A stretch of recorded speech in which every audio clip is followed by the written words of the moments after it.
नमस्कार, कल्पना voice channel में आप सभी का स्वागत है। आज की हमारी कहानी है बहू को लगी नजर।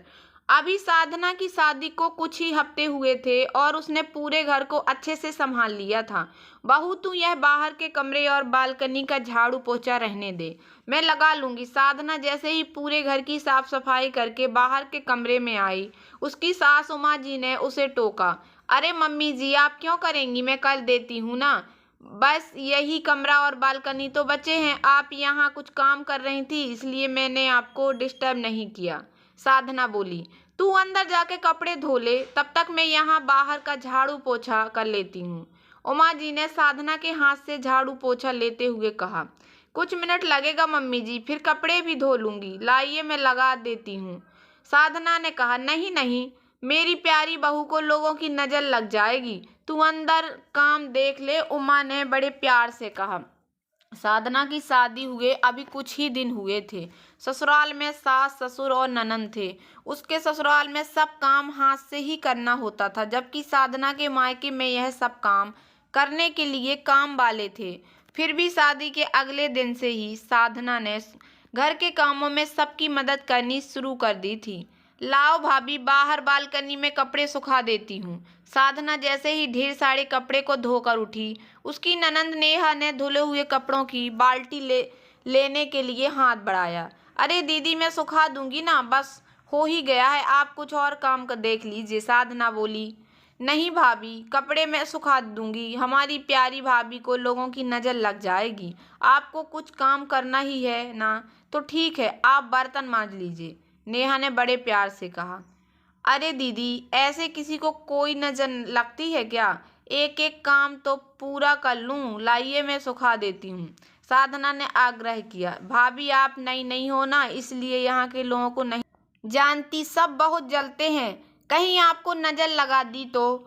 और आपके पास कहाँ काम की कोई कमी है, नेहा हंसते हुए बोली। पर दीदी, अपने पड़ोस में तो सब अपने ही रिश्तेदार रहते हैं ना, साधना ने आश्चर्य से कहा। बहू, कहने को तो वे रिश्तेदार हैं, पर सब एक से बढ़कर एक ईर्ष्यालु हैं। तुम भी धीरे धीरे समझ जाओगी, उमा जी ने कहा। साधना ने चुपचाप नेहा को धुले हुए कपड़ों की बाल्टी दे दी और खुद आंगन में जूठे बर्तन मांजने बैठ गई। इसी तरह दिन बीतने लगे। साधना अंदर के सब काम तो अकेले करती, और जब भी बाहर का कुछ काम करने की नौबत आती, तो कभी उसकी सास तो कभी ननद बड़े प्यार से नजर लग जाएगी कहकर उसको काम करने से मना कर देती।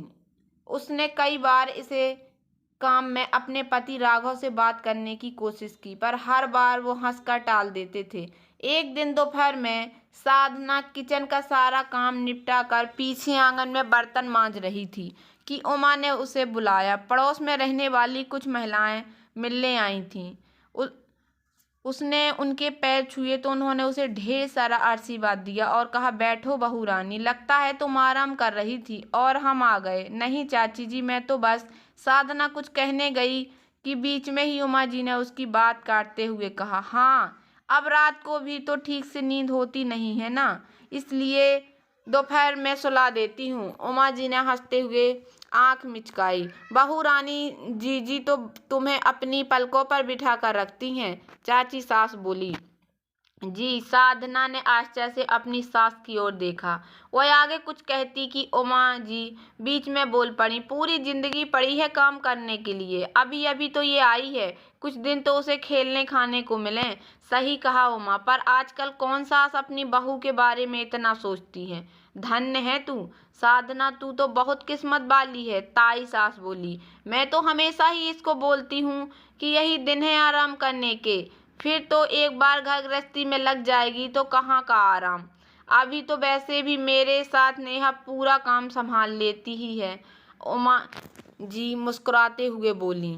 यह सुनते ही साधना स्तब्ध रह गई। वह कुछ कहती इससे पहले ही उमा जी फिर बोल उठी, अच्छा बेटा, जा अपने हाथ से बढ़िया सी चाय बना ला, सबको अच्छा लगेगा कि बहू ने खुद उनके लिए चाय बनाई है। देख, चाय पत्ती शक्कर के डिब्बे वहीं रखे हैं। नेहा, जा भाभी की मदद कर दे। उमा जी ने ऐसा दिखाया जैसे साधना को किचन के बारे में कुछ पता ही नहीं है। साधना को आघात लगा, पर वह किसी से कहती भी क्या। वह चुपचाप किचन में चाय बनाने चली गई। तभी उसको आवाज सुनाई दी, जीजी बहू को अभी से इतना सिर पर चढ़ाकर मत रखो, बाद में आपको ही तकलीफ होगी। यह आजकल की लड़कियां अपने मन से तो कोई काम करेंगी नहीं। छोटी हम बहू का ध्यान रखेंगे तो भी तो हमारा ध्यान आदर करेंगी, ताई जी ने समझाया। पर भाभी जी, मैं तो रोज ही देखती हूँ कि बहू के आने के बाद भी झाड़ू पोछा जीजी ही करती हैं। यहाँ तक कि कपड़े सुखाने का छोटा सा काम भी वह महारानी नहीं करती। उनके घर के ठीक सामने रहती चाची सास बोली। यह सुनते ही साधना को लगा जैसे किसी ने उसके कानों में गरम गरम शीशा डाल दिया हो। उससे अब रहा नहीं गया। उसने सोचा, अगर अभी उसके सबके सामने सच नहीं कहा तो फिर वह शायद कभी नहीं कह पाएगी। बहुत मुश्किल से अपने आप को संयत करके वह चाय लेकर मुस्कुराते हुए बाहर आई। लीजिए, चाय के साथ गरमा गरम पकौड़े भी लीजिए। उमा जी ने उसे गुस्से भरी नजरों से देखा। अरे वाह, तुम तो बहुत होशियार हो बहू, चाय के साथ पकौड़े भी ले आई। ताई सास ने मुस्कुराते हुए कहा। हाँ, नेहा ने बनाए होंगे। उमा जी ने रहा नहीं गया। उन्हें शुरू से ही यह डर था कि संपन्न घर से आई साधना सबकी चहेती न बन बैठे, और यही होने जा रहा था। नहीं मम्मी जी, मैंने ही बनाए हैं, हमेशा की तरह।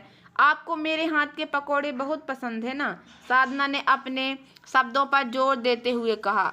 अरे वाह, तब तो फिर खाने ही पड़ेंगे, चाची सास ने कहा, और जल्दी ही सारे पकौड़े खत्म हो गए।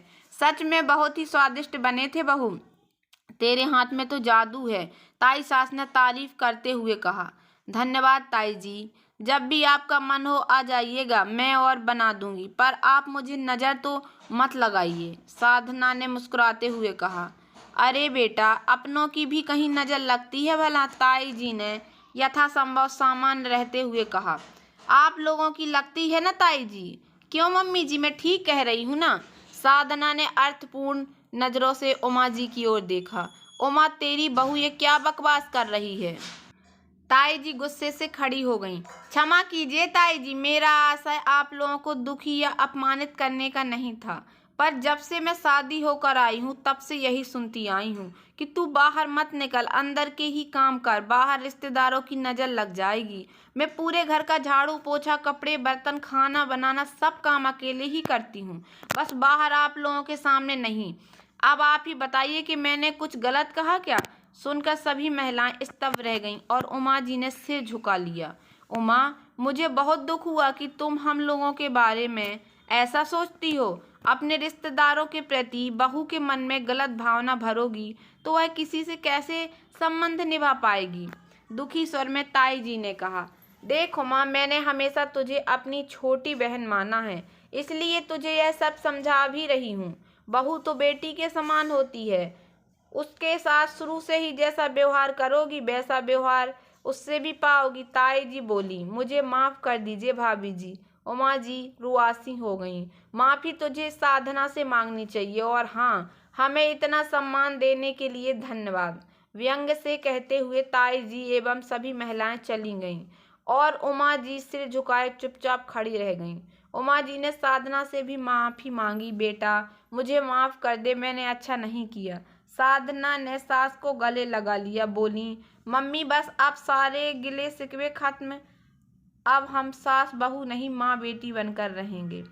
तो दोस्तों, कैसी लगी आप लोगों को मेरी ये छोटी सी कहानी? अगर आप लोगों को मेरी कहानी पसंद आई हो तो प्लीज़ मेरे वीडियो को लाइक कर देना, चैनल पर नए आए हों तो प्लीज़ सब्सक्राइब कर लेना और ज़्यादा से ज़्यादा शेयर करना। धन्यवाद दोस्तों।